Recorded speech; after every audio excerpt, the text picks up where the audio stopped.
Welcome everybody to another edition of RF Sports Radio. I'm your host, Mr. RF himself.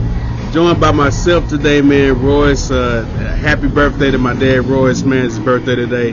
So he's out kicking it, enjoying the weekend, and not going to be here live with me for Game 6, man. The Mavs lead the series 3-2 after a big win in OKC, holding the Thunder only 92 points. That's their lowest point total throughout the entire season.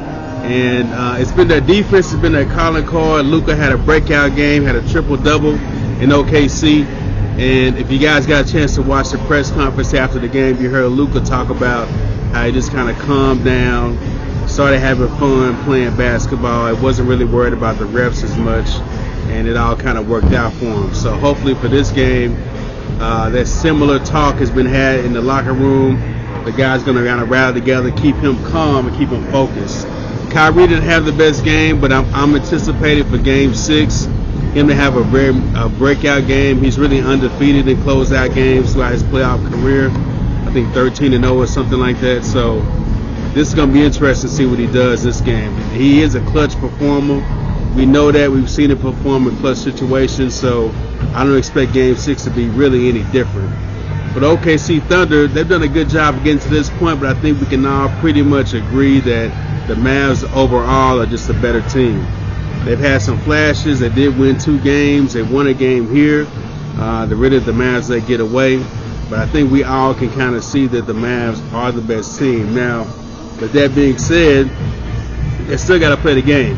So anything can truly happen. But I feel pretty confident the Mavs will win Game 6 and proceed to the Western Conference Finals, where they'll play whoever wins Game 7 tomorrow between the Denver Nuggets and the Minnesota Timberwolves.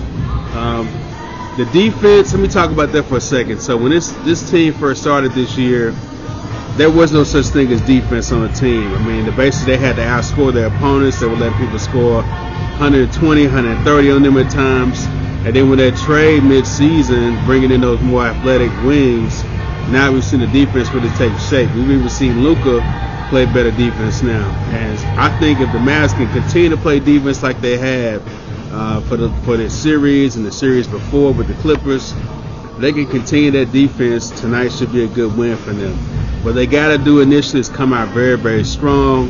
Now have to make this a comeback game, start out in the lead, get a lead, extend that lead going into halftime, and then the third quarter, break their back by taking a bigger lead in the third quarter. That way, you don't have to worry about any kind of rally. These guys coming back, no confidence.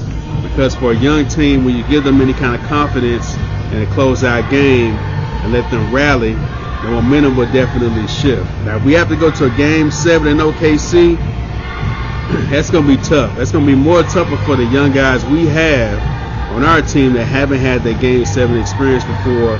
The P.J. Washingtons, the Derrick Jones, the Gaffords, the Derek Liveleys. To put them in that pressure situation of a Game 7 would probably not be good for the Mavs. So they got to close it out here tonight. So we're here live in the arena, man. I'm going to head down and talk to some of the coaches, get their point of view. But we're live here for Game 6. And I got the Mavs winning tonight. I think the defense is going to hold. And we'll see what happens, man. Y'all stay tuned, RF Sports Radio.